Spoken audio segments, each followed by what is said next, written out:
Welcome to our podcast. We are the Whosoever.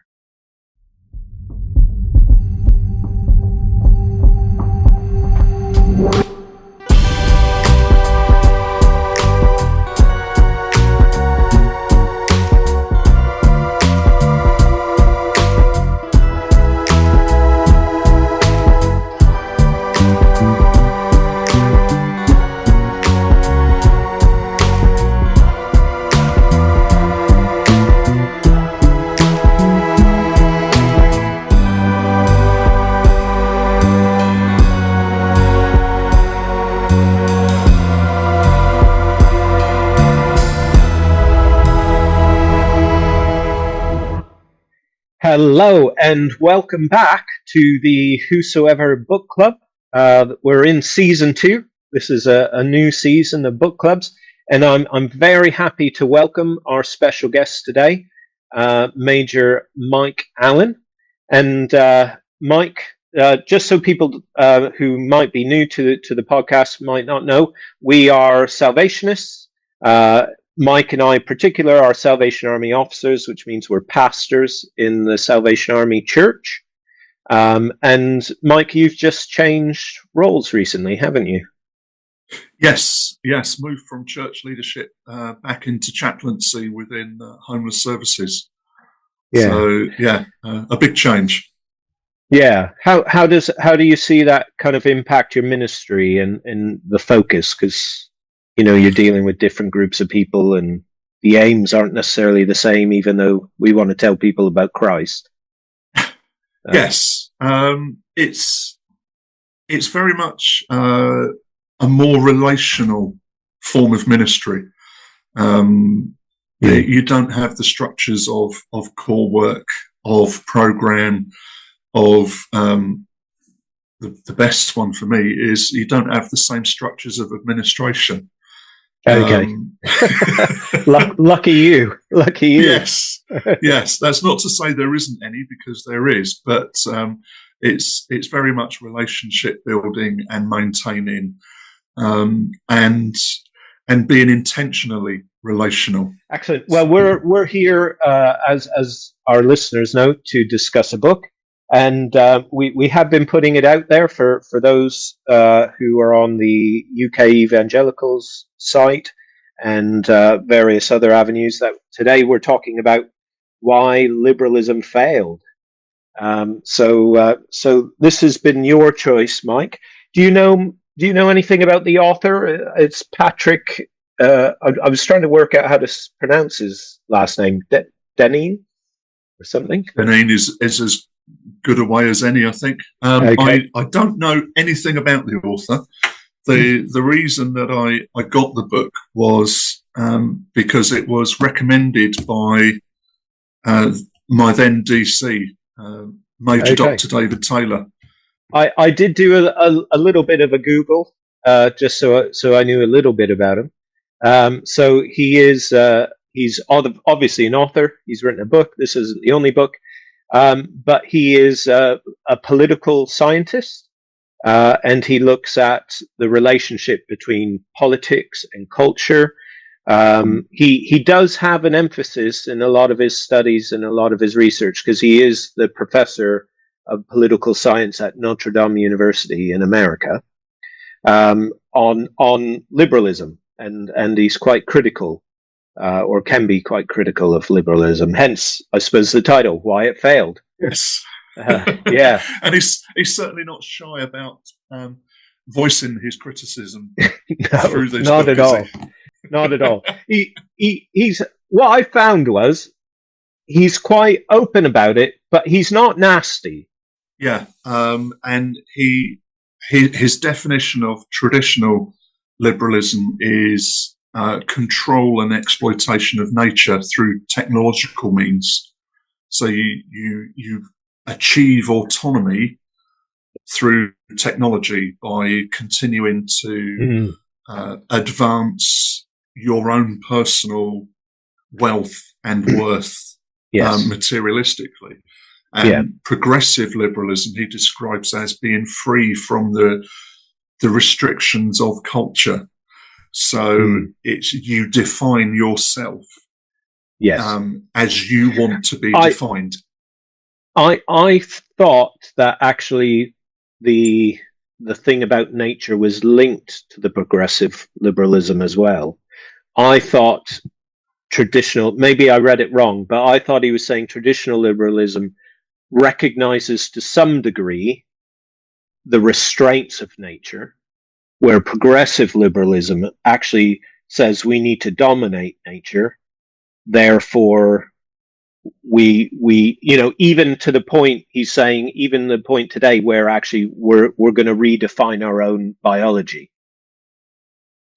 Yeah. But perhaps I read that wrong. The pre-liberal liberalism, or no, pre-liberal liberty, is about self-governance for the greater good, for the good of everybody. Yes. Whereas he talks the maybe conservative liberalism. Conservative liberalism is about dominating is control nature. of nature. Yeah, he was defining the difference between conservatives and Democrats in the political system. Yes, conservative and progressive. Yes, that's right. Which are both expressions of liberalism. Yes, exactly. Which is really interesting to think of, because if you called a conservative person a liberal, they'd be offended by that, and yet he makes a compelling argument that actually we're talking about different sides of the same coin here. Yes, it's all about the freeing of the individual from anything that would enslave, enchain, or restrict. Yes. Yeah, I've just found the quote that really stood out to me from that. He's talking about the Amish and their reticence to use technology. Yeah. And he says, all technological developments are subject to the basic question, will this or won't it help support the fabric of our community? Yes. It's believed that the automobile and electricity will not. But he then goes on to say that one of the most powerful examples of that question is that the Amish won't use insurance. Yes, so that because their insurance, is their insurance is the community around them. Yes, it's the responsibility of the community to bring someone back to a state of health or well-being, rather than have to rely on a nameless organisation who's taking money from other nameless people that you will never have a connection with and expecting them to do it. Yes. So if your barn burns down, the community comes together to help you build a new barn. Absolutely. And the expectation is that should someone else need that, you will do help the same. Yes. It's that right and responsibility. So I didn't know that the Amish didn't have insurance, didn't use insurance companies. Yeah, I didn't know either. Yeah. But it's that perspective, because I grew up thinking that the Amish were backwards. They don't drive cars, they don't have electricity. Yeah, they must be stupid. You make that assumption because absolutely. And it was a long time ago. I read somewhere else an interview with an Amish pastor, and he was asked, why don't you have electricity so that you can turn the lights on and keep working into the night? And he said, why would I want to? When it gets dark, I go to sleep. When it's light, I wake up. Why should I be subservient to electricity to make reduce my longer. rest time? Yeah. And I thought, actually, it's just a perspective shift. Yes. But the liberalism of our society states that actually, to get on, to be worth anything, you've got to work. You got to work more to feed the machine. Yeah, I'm interested to know what you thought about, because he kind of looks at the impact of liberalism. He takes the economy, he takes education, he obviously looks at government as well. What did you think about what he was looking at in terms of education and the decline of what he calls the liberal arts? Yeah. Again, it's a very, very compelling argument because Mm, education is geared towards meeting targets, showing that the system is working by yeah. meeting the standards that the system sets. Yes. So uh, you've you've got to have a good standard of English to be successful um, after leaving school. You've got to have a Mm, good standard of mathematics. You've got to have a minimum standard of these yeah. to get on in life. Yeah. The STEM curriculum Yes. and activities are seen as paramount. Mm, So, and yet it's it seems that things like music is one of the things that's cut back on yes. because it's of no use. I found it very interesting when he was talking about that bit in how he was talking about universities when a lot of them first started required their students. So if they were doing business or economics or science or whatever, they still had to do a certain number of modules that were considered humanities or liberal arts. So Yeah, classical literature, things like that. And he was saying what that did was is it helped pass on the stories and the lessons from philosophy and past writings of some of the bad sides of where humans have gone wrong before, and they do that through story or whatever. But what that helped them do was then apply it to their business world in terms of what we were talking about being good citizens. So yeah, how can I be a businessman that upholds good values? Where what he's saying is by kind of the decrease of the liberal arts and the promotion of these other things, making them excluding the liberal arts, means you've got people engaging with these things without actually engaging with philosophical things of actually is making, like we said before, the economy ever grow. Is that actually good for people? yeah, Or is this advance, this thing we're looking at in science, is that actually in the long term going to be good for humanity? So he argues that it made them better scientists, better business people, better leaders because it gave them a foundation, I suppose, of morality. yeah, yeah. Very much so, and it widens a person's view Mm. from being solely focused on making money. If you can Yes. widen that view to how do we use this money? Yeah. What are we doing to get to a point of making the money? Interestingly, as well, he points to the fact that actually throughout the American history and perhaps even the British history, obviously that's not his context, so he's not talking about that.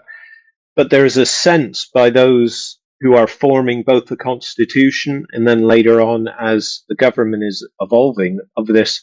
Is it really a good idea to let everybody vote? Because most people are backwards and don't understand and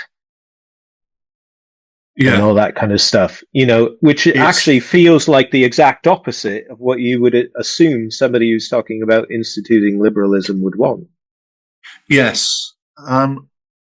It's I heard a quote a little while ago. Um, a person can be intelligent, but people are stupid. Mm, So individuals can be intelligent, but as a whole, people are stupid. yeah. And it came after the summer riots last year, where people were just reading stuff on social media, acting on it, joining Mm, riots, saying yeah. this is wrong, this is wrong, this is wrong, and I'm going to be violent towards it, Yeah. without actually having the facility to think, is what I'm being told correct? True. Yeah. Um, and yet when it was reported in the mainstream media that what social media was touting was wrong, it was, yeah, but we can't trust mainstream media. Yes. So, and he goes on to say that actually some of this is the fulfillment of liberalism, that you gain a distrust because no longer are you dependent on society or see yourself as part of a community. So you become distrustful of authority because authority just wants to take away your freedom. Yes. So you distrust the police, you distrust the military, you distrust the judicial system, you distrust the political system, unless they're saying what you want them to say, in which case they're obviously correct, and you will support them no matter what they do or say. Yes, and I think we're seeing that, which is really rather depressing. What did you make of? I don't know how far you got in terms of the conclusions, but what did you make of the things he was kind of saying of his conclusions of how this could be resolved or where this is going? And well, I mean, bearing in mind that this was written 2018. 2018 towards the. I mean, I can't even remember when Donald Trump was. It was after his first term, wasn't it? It was 20. Yes. I think it was the year. Would have been the year of the election. Yeah. Yeah. One of the things that he says is that one of the outcomes of liberalism is that there will be a rise of an autocratic tyranny. That there will be someone who grabs hold of power and exercises it in a tyrannical manner, and from cheered on by the people. Yeah. And from my own point of view, we're seeing that in America. Yeah. His conclusions, and anybody who wants to read this book and think, I'm really looking for the hopeful bit, you're not going to find it. His conclusion basically is that actually things are going to get worse before they get better. Yeah. He's not saying all of society is lost, but he says it's going to be very messy. Yes. In a transition bit from people kind of finally waking up and deciding that we can't go back to liberalism. And his argument is not we need to redefine and come up with a new liberalism, but that actually we need to come up with something else, taking the best of what liberalism did, bringing that forward, but leaving the rest. And he makes the argument that actually one of the successes of liberalism was that it took the best of the things that had come before forward into liberalism. And he very much those fruits that you mentioned, for anybody who might be interested, are a lot of the things that the churches are trying to address now. Things around loneliness, mental health issues, broken families. The fact that the housing situation and the fact that housing is so expensive, a lot of people are excluded from it, and all that. Those are all results of liberalism. That church is trying to deal with, and there's a sense in which that as a church we need to try and you may agree or disagree. We need to try and recapture and show people what community looks like again. Yes, and I think that is the thrust of what he's saying is that there has been a stripping away of community, but it's been replaced by things that sound the same, but are false images of it. So we're completely isolated from people around us, but we talk about being an online community. Yes, we're sold phones under the premise of being more connected with other people. Yes, but we're even less connected from people than we have been for Yeah, years. I really believe at the heart of our society there is an undirected discontent. So if someone can point and say that's where the problem is coming from, Yeah, people will leap on that because at last I've got an avenue to express what I haven't been my able to anger. express. Yeah, yeah, Even though a lot of the people that jump on bandwagons can't articulate that thought. They just don't have the language. They just don't have the means of expressing why they are doing what they're doing. And perhaps that's part of the role that the church should play in helping people find that language and find that expression. Yeah. What worked for you about the book? I think what works for me is the way that he so clearly sets out his thinking. Yeah. There's only a few places where I've thought to myself, actually, that's an assertion. You haven't got anything behind that. Maybe even only one place. He's written something, and the evidence shows. I think the paragraph starts, and I've just written beside it: is that anecdotal or empirical evidence? Yeah, it's. I found it very compelling, very compelling. If I'm being honest, I probably would have liked to have seen more arguments in favour of liberalism to contrast his own own viewpoint. Just to offer a bit of balance. Yeah, and I think that's probably something I've learned from my own degree. Is that need for balance so that it's not relentless? Because as I've said, I did struggle with it because it's a depressing read because everything he says is backed up and validated, and the conclusion doesn't offer much hope. No.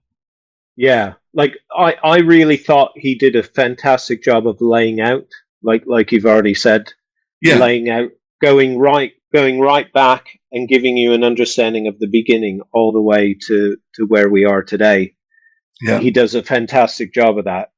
But there is that sense of, and I think one of the reasons it's depressing is not just because of the picture he's painting, but the picture we're seeing playing out around us in the world at the moment. And so in one sense, you're reading it and you're looking at the news or at the newspaper and you're seeing exactly what he's saying. Yes. Playing out. What are your takeaways from having read the book? Is there anything you might do different, think different? I think one thing that has become apparent is how much I have unknowingly bought into liberalism. So although there are things on the progressive side that I haven't agreed with, there are things on the conservative side that I've accepted as normal. Yep. So I want cheap goods. So I will buy cheap goods. Whereas actually now I am more conscious of there has to be an exploitation somewhere. Yeah. For me to get it cheap. Well, just to wrap up then, the only thing I would add to that in terms of my personal takeaways is this idea that, because it all has to do with freedom. That's the big takeaway here, and what equates to freedom. And I think the church really needs to just get back to preaching that message that actually true freedom comes in Christ.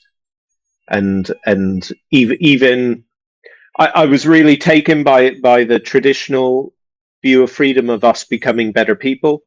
But actually, as Christians, we believe that only happens through Christ. Yes. And that true freedom comes through him. Yeah. Thank you so much, Mike, for your book choice, and as well for taking the time to sit and talk with me about it. Just to say, our next book, our next guest is going to be Alice Swain. We've had her before, and she's chosen The Hiding Place by Corrie ten Boom, which I'm hoping will be a slightly lighter read than this last one. Slightly more helpful and hopeful conclusions coming out of that one from this one. But this has been a fantastic book. If you haven't read it, I highly recommend that you pick it up and you give it a read. I think it will really inform your understanding and just general understanding of the world at the moment. But we thank you very much for listening, and I thank you, Mike, for joining us. And God bless. Take care. God bless.